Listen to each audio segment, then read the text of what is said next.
Բարև, մեկ ներարկում հազարավոր դեղահաբերի փոխարեն։ Համենայն դեպս այսպես են գիտնականները նկարագրում նոր թերապիան, որի արդյունքներն ընդմիշտ կարող են փոխել բարձր խոլեստերինի բուժման մոտեցումները։ Ավստրալիայի Victorian Heart Hospital-ում ավարտվել են CTX310 գենային թերապիայի առաջին փորձարկումները։ Այն աշխատում է ոչ սովորական դեղերի նման, այլ բառացի ազդում լյարդի վրա գենետիկ մակարդակով, ստիպելով նրան նորովի աշխատել։ Մեթոդի հիմքում ANGPTL3 գենն է, յուրահատուկ արգելակ, որը թույլ չի տալիս արյանը արագ մաքրվել ճարպերից։ Երբ այդ գենն ակտիվ է, օրգանիզմը դանդաղ է ազատվում վնասակար խոլեստերինից և տրիգլիցերիդներից։ Արդյունքը հայտնի է, անոթները խցանվում են, սրտամկանի ինֆարկտի ռիսկը աճում։ Սակայն բնության մեջ լինում են հազվագյուտ բացառություններ։ Որոշ մարդկանց մոտ այս գենը վնասված է ինքն իրենով, ու այդ մարդիկ ամբողջ կյանքն ապրում են ցածր խոլեստերինով և առողջ սրտով։ Գիտնականները որոշել են արհեստականորեն վերարտադրել այդ մուտացիան նույն պաշտպանական էֆեկտը միլիոնավոր հիվանդների տրամադրելու համար։ Այդ նպատակով նրանք օգտագործել են CRISPR-Cas9 տեխնոլոգիան, մոլեկուլային մկրատ,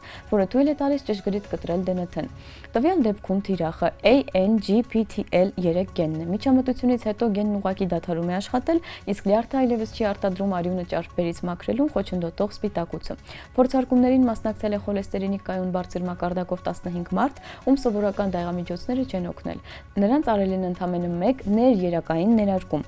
Արդեն 2 ամիս անց ամենաշատ դոզա ստացած մասնակիցների մոտ վատ խոլեստերինի մակարդակը միջինում կիսով չափ նվազել է, տրիգլիցերիդների մակարդակը ավելի քան 50%-ով, իսկ որոշ մասնակիցների մոտ ցուցանիշը նվազել է գրեթե 80%-ով։ Կողմնակի էֆեկտները նվազագույն են, հիմնականում թեթև ախտանշաններ, որոնք նման են հարբուխի և շատ արագ անցնում են, սակայն մասնակիցներին կհետևեն ևս 15 օր։ Սա ստանդարտ պրակտիկա է ցանկացած գենային փոփոխությունների դեպքում։ Ի վերջո էֆեկտը կարող է պահպանվել ամբողջ կյանքի ընթացքում։ Կան նաև պահեր, որոնցում անհրաժեշտ է զգույշ լինել։ Անջատված գենը միացնել այլևս չի ստացվի, այս որոշումը հետդարձի ճանապարհ չունի։ Բացի այդ, թերապիան ըստ ամենայնի բավականին թանկարժեք է, ու ամենակարևորը առայժմ հասկանալի չէ արդյոք նման կերպ խոլեստերինի նվազեցումը նվազեցնում է նաև սրտամկանի ինֆարկտի ուղեղի կաթվածի ռիսկը։ Դա հաստատելու համար անհրաժեշտ է տարիներով դիտարկումներ անցկացնել։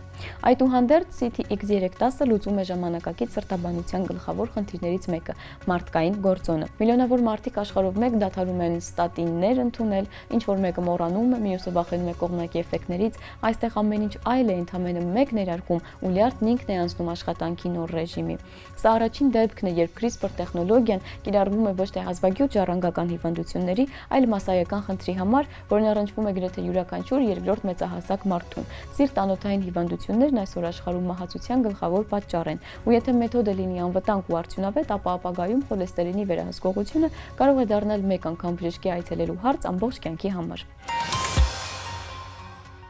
Աշխարհի ամենաճանաչելի վայրերից մեկում Գիզա սարահարթում հնագետները անսպասելի հայտնագործություն են կատարել։ Նորագույն չվնասող տեխնոլոգիաների կիրառման արդյունքում Միկերինոսի բուրգի գրանիտից երեսպատման հետևում հայտնաբերվել է երկու թաքնված անոմալիա։ Նախնական տվյալներով դրանք կարող են դատարկություններ լինել, հնարավոր է գաղտնի խոցեր կամ չփաստագրված ուղիներ։ Հետազոտությունն անցկացրել է Եգիպտոսի, Գերմանիայի, Միացյալ Նահանգների և Ֆրանսիայի գիտնականների խումբը Կահիրեի համալսարանի ղեկավարությամբ։ Որոնումների համար կիրառվել է 3 մեթոդ՝ շերտագրություն, երկրարադիոտեղորոշում և ուլտրաձայնային դեֆեկտոսկոպիա։ Այդպիսի կոմբինացիան թույլ է տալիս բառացի թափանցել քարի զանգվածների մյուս կողմը, չխախտելով դրանց ստրուկտուրան։ Արդյունքները խոստումնալից են։ Բուրգի արևելյան կողմի մանրակրկիտ հղկված գրանիտե սալերի հետևում սարքերը ֆիքսել են երկու հստակ անոմալիա։ Առաջինի չափերը մոտավորապես 1.5 մետրը 1 մետրի վրային, երկրորդի լայնությունը մոտ 90 սանտիմետր է, բարձրությունը 70 սանտիմետր։ Երկուսն էլ գտնվում են բուրգի արտաքին մակերևույթից ընդամենը 1 մետր հեռավորության վրա։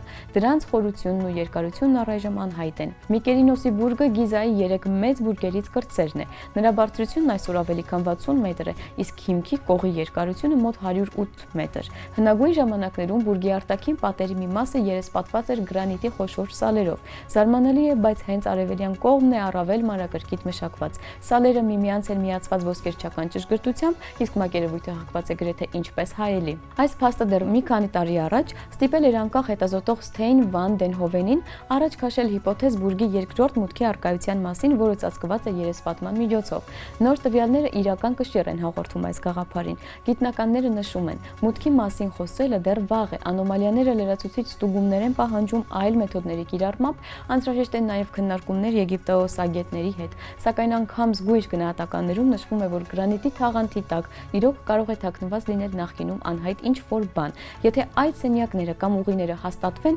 դրանք կդառնան երկար տասնամյակների ընթացքում խոշորագույն հայտնագործությունը Միկերինոսի բուրգում։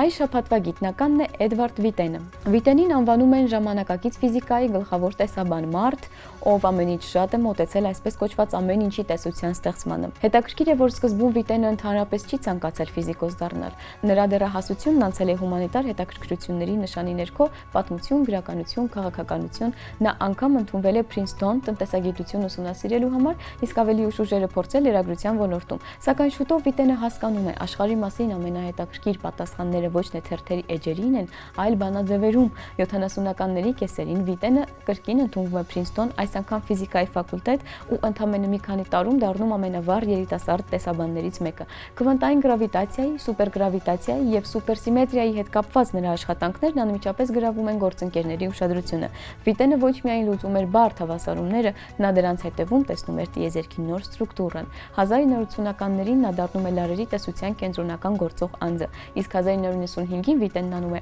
այն, ինչ հիմա անվանում են երկրորդ լարային հեղափոխություն։ Նա միավորում է լարերի տեսության նախկինում անհամատեղելի 5 տարբերակները միասնական տեսական մոդելում, անվանելով այն M տեսություն։ Ըստ էության, սա բնության բոլոր ուժերը միավորող ֆունդամենտալ տեսության ստեղծման փորձ էր, ամեն ինչի տեսության ստեղծման փորձ։ Գործընկերները համեմատում էին այս քայլը հարաբերականության ընդհանուր տեսության ստեղծման հետ, ու չնայած M տեսությունը մինչև հիմա գիտափորձով հաստատված չէ, հենց այն մնում է ամեն ինչի տեսության գլխավոր թեկնածուն։ Իսկ այսօրվա համար այսքանը, կհանդիպենք։